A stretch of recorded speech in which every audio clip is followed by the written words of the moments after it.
we are talking about helping others and how we as caregivers can feel resentful if we don't feel like we're making progress or if the people that we're helping aren't thankful. I'm Pamela D Wilson. Helpful information for caregivers and aging adults is on my website. There is a link in this video post. The answer to this question is really a series of answers. So I'm going to do videos this week in a series to keep answering this question of how to help other people and not feel resentful as a caregiver. Today, we're going to talk about the subject of caregivers in my groups who have talked about helping people for a very long period of time and being frustrated because the people who are receiving the help maybe aren't making progress, or there was a goal that wasn't accomplished, or maybe even these people who are living with you don't recognize the amount of help that you're giving, and they don't even recognize the amount of experience that you have. So why does this happen? The first thing that we want to look at is our motivation in helping other people. Are we helping people because we want them to be more independent, more able to do things on their own? We're trying to give them a little bit of help so they can move on with their life. That can sometimes be involved when we're caring for children or helping children.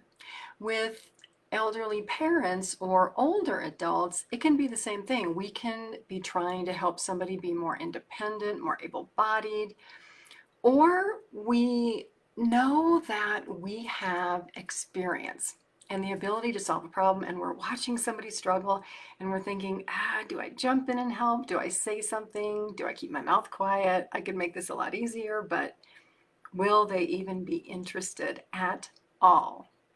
This is the challenge with helping other people, is that we could have an expectation of what that help delivers. So if it's to help someone be more independent and they're not moving toward that goal, do we have an expectation of what our help is going to do for them?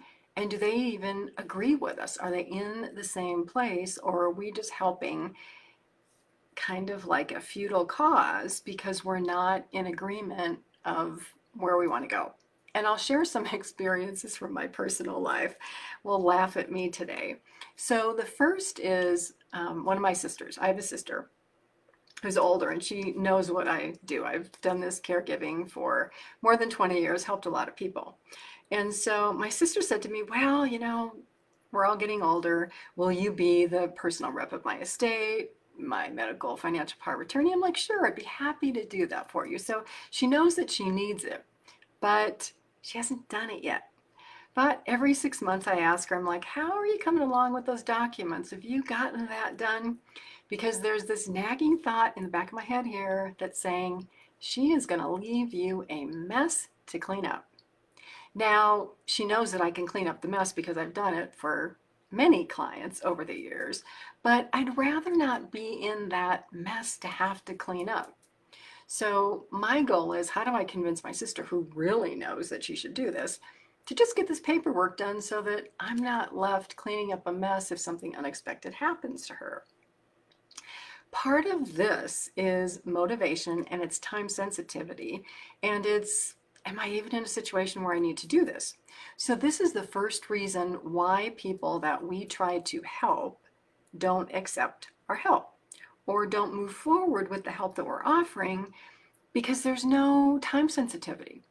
So when you think about this one, are the actions that you are offering to someone else, are they actually enabling someone not to do something? Now, in the case of my sister, I'm here, I'm just waiting for her to ask for help. But in the case of an aging parent who maybe knows that they should move out of their house into an assisted living community, or if you have children living with you or anybody living with you, is the help that you're offering making it so that they don't have to do anything, that they don't have to make any choices? Are you making it too easy on another person? If you are, then that's something that you want to think about. Maybe you do need to back off on the help that you're offering and say, I have a lot of other things I could be doing. There's so many other people who want my help. I'm going to go help them. And when you want help with this one specific thing, I'll be here, but you have to ask me for that help. That allows you to move on with your life, not to be frustrated about the fact that you are helping other people who are not appreciating what you have to offer, not appreciating your time, and you're just being frustrated and disappointed because you have an expectation about what that help means that they don't even agree with. Second story from my own family, my father. My parents passed away over 25 years ago, but my mom died first, leaving my dad, who was pretty independent. He was a World War II veteran. He had a great work ethic. He took care of himself. My sister, though, wanted him to move out of his house, out of the house where my parents lived for 40 years, the house that my grandfather built. Wanted my dad to move out of his house and move into either an assisted living community or move closer to her. Now, that was what she wanted. That was her motivation, was to make life easier on her from having to go take care of my dad all the time. Now, my dad didn't need a lot of care though. So my dad was not really motivated to sell his house and move to a strange place. Part of this is because, if you think about it, all of our lives are about our memories. All we know is what happened yesterday, what happened 2 months ago, what happened 5 years ago. So for my dad, he's like, I live in this house. I lived here with my wife. I raised my 6 kids here. Why would I move somewhere else? I don't even know what moving somewhere else would be like. Why would I do that, even though my daughter wants me to? So my sister convinced him probably 2 or 3 times, and every time at the last minute, he backed out. He didn't do it. And again, it was because he really didn't need to, but he was stuck in the memory of my life has always been like this. Why should I change? I don't need a lot of help. I don't need a lot of care. I'm pretty independent. This is okay for me.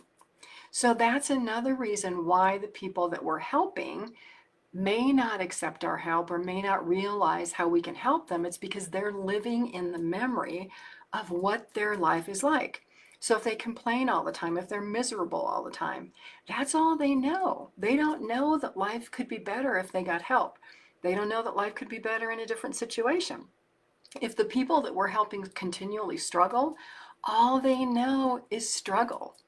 We may not have that life. We may know that we don't have to struggle, and we may know that things could be better, but it's hard for us to convince someone whose life has been a certain way that life could be different unless they're interested. Let's see. Next story. My mom. So my mom was unhealthy all of her life. She smoked cigarettes. She was overweight. And so about the time that she got really sick and needed bypass surgery, the doctor wanted to convince her to lose weight. And so me being like the helpful daughter, I called all these weight loss places. I had them send her brochures. It arrived in the mail. It got to her house. But my mom, again, was living a life where she had had heart issues all of her life. She was always sick. She didn't know that things could be better if she changed her habits. So trying to convince my mom to lose weight and exercise and be healthy was super, super difficult. And it happened to some degree, but really not to the degree that it could have. So this takes us back again to what our motivations are when we're trying to help people and what other people's motivations are. And we have to understand and accept that. So the lesson from this video is, if you're helping people and you're frustrated, what's your motivation? Why are you doing it? What is your expectation? And most of all, if you're frustrated, is what you're doing to help other people allowing them not to help themselves? Are you making it so easy that they don't have to do anything because you're doing it all?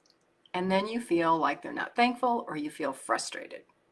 I'm Pamela D Wilson. My website is PamelaDWilson.com. On there, a lot of helpful information for caregivers and aging adults.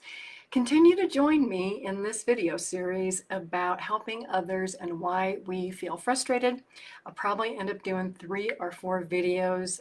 about this week, and I will number them so that you can follow them. And also hit the share button. Share this video with somebody else you know, with another caregiver who might be frustrated, or even with the person that you are trying to help, to say, I get it. I understand why you don't want my help. So when you do want my help, come back. I'll be there for you. I will help you. But until then, I'm going to go off and do other things. I'm going to help other people who actually want me to help them. And for everybody, help is on my website. There are online courses there, my videos, my library, my weekly podcast. I can't pull you to get help. I can offer the help like all of you can, but I can't pull you into taking one of my courses that could really help you, because I've been doing this for 20 years and I know what happens in caregiving. Have a fabulous day today. I'll see you again soon in another video.